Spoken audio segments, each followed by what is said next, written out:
श्रीगुरुभ्यो नमः। श्रीपरमात्मने नमः। श्रीपरमात्मने नमः। हरिः ओम्। हरिः ओम्। राजवेद्या राजगुह्य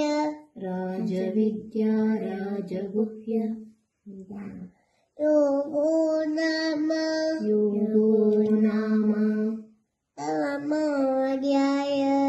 नवमोऽध्यायः। श्रीभगवानुवाच श्रीभगवानुवाच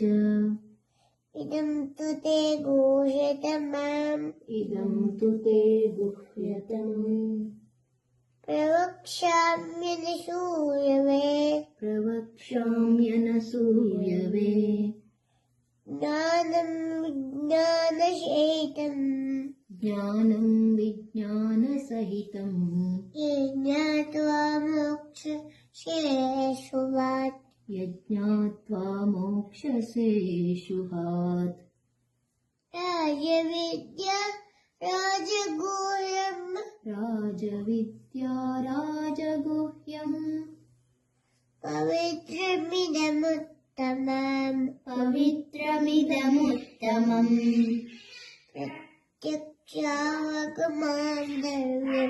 प्रत्यक्षावगमम् धर्म्यम्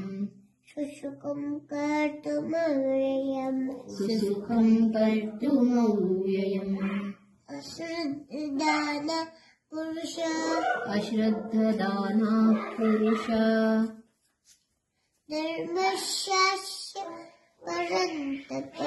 धर्मस्यास्य परन्तप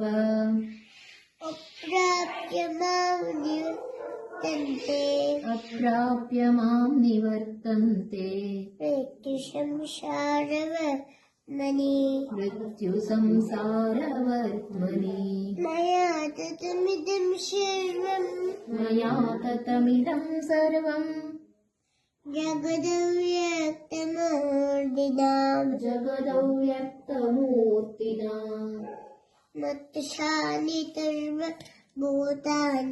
मत्स्थानि सर्वभूतानि न चाहं तेष्वस्थितः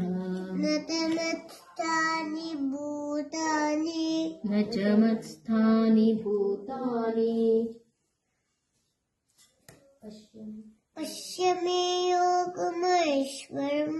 पश्य मे योगमैश्वरम्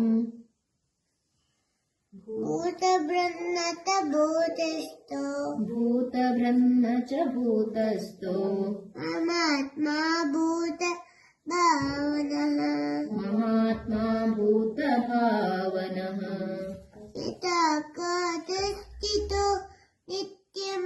यथाकाशस्थितो नित्यम् वायुः सर्वत्र गो महान् तथा सर्वाणि भूतानि मत्स्थानीत्युपधारय न च मत्स्थानि भूतानि पश्य मे योगमैश्वरम् भूतभ्रन्न च भूतस्थो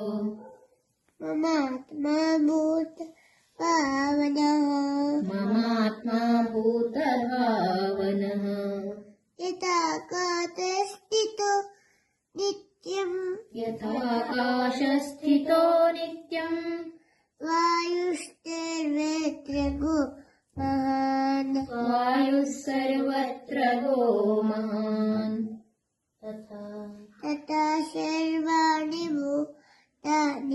तथा सर्वाणि भूतानि मत्स्थानीत्युपधारय मत्स्थानीत्युपधारय सर्वभूतानि कौन्तेय सर्वभूतानि कौन्तेय प्रकृतिं यान्ति मामिकाम् प्रकृतिं यान्ति मामिकाम् कल्पक्षये पुनस्तानि कल्पक्षये पुनस्तानि कल्पादौ विसृजाम्यहम् प्रकृतिं स्वामस्तभ्य प्रकृतिं स्वामवष्टभ्य विसृजामि पुनः पुनः विसृजामि पुनः पुनः भूतब्रह्ममिमं कृष्णम् भूतब्रह्ममिमं कृत्स्नम् अवशं प्रकृष्टे वशात् अवशं प्रकृते वशात् न तमां तानि कर्माणि न च मां तानि कर्माणि निवर्तन्ति धनञ्जय निबध्नन्ति धनञ्जय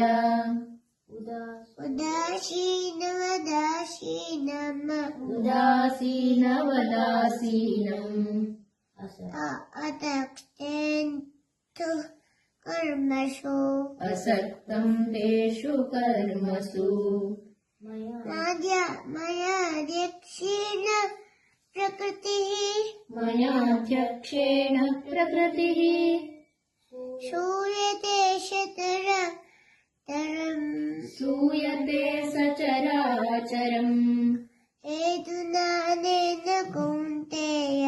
हेतुनानेन कौन्तेय जगद्विपरिवर्तते अजानन्ति मां मूढाः अवजानन्ति मां मूढा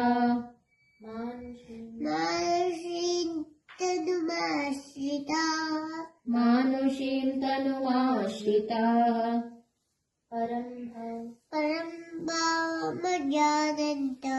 परं भावमजानन्तो मम भूतमहेश्वरम्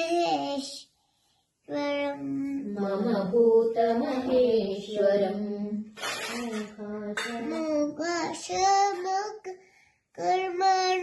मोघाशामोघकर्माणो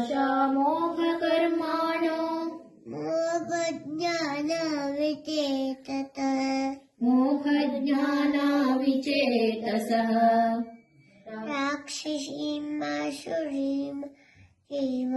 राक्षसीमासुरीं चैव प्रकृतिं मोहिनीं श्रिताः प्रकृतिं मोहिनीं श्रिताः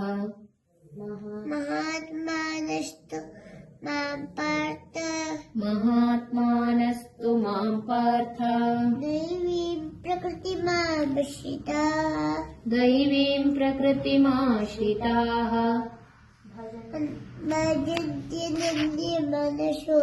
भजन्त्यनन्यमनसो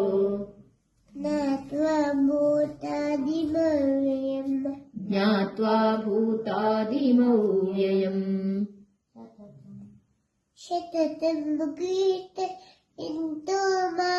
सततं कीर्तयन्तो माम् यतन्तश्च दृढौ रताः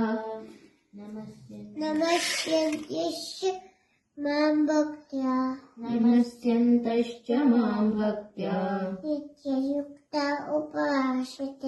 नित्ययुक्ता उपासते ज्ञानयज्ञेन चाप्यन्ये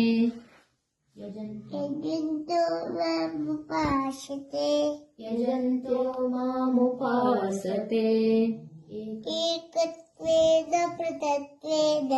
एकत्वेन पृथक्त्वेन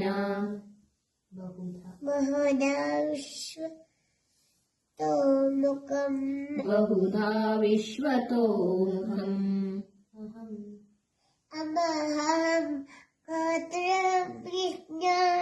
अहं क्रतुरहं यज्ञः स्वधाहमहमौषधम् स्वधाहमहमौषधम् मन्त्रोऽहमहमेवाज्यम् मन्त्रोऽहमहमेवाज्यम्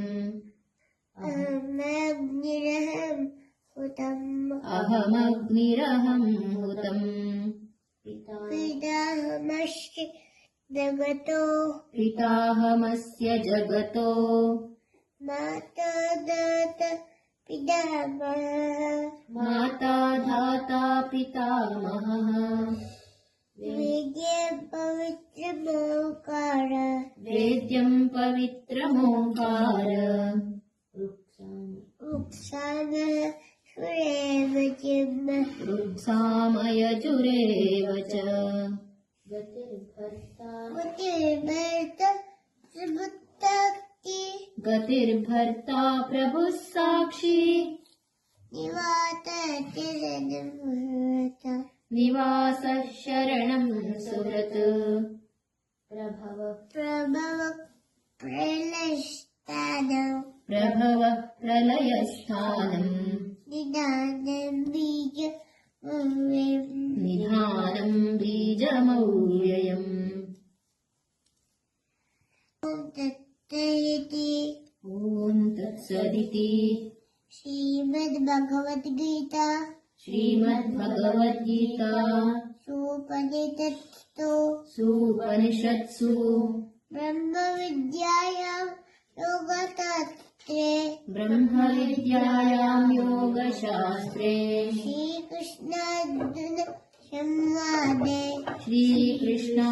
श्रीकृष्णार्जुनसंवादे राजविद्या राजगुह्ययोगो नाम नवमोऽध्यायः।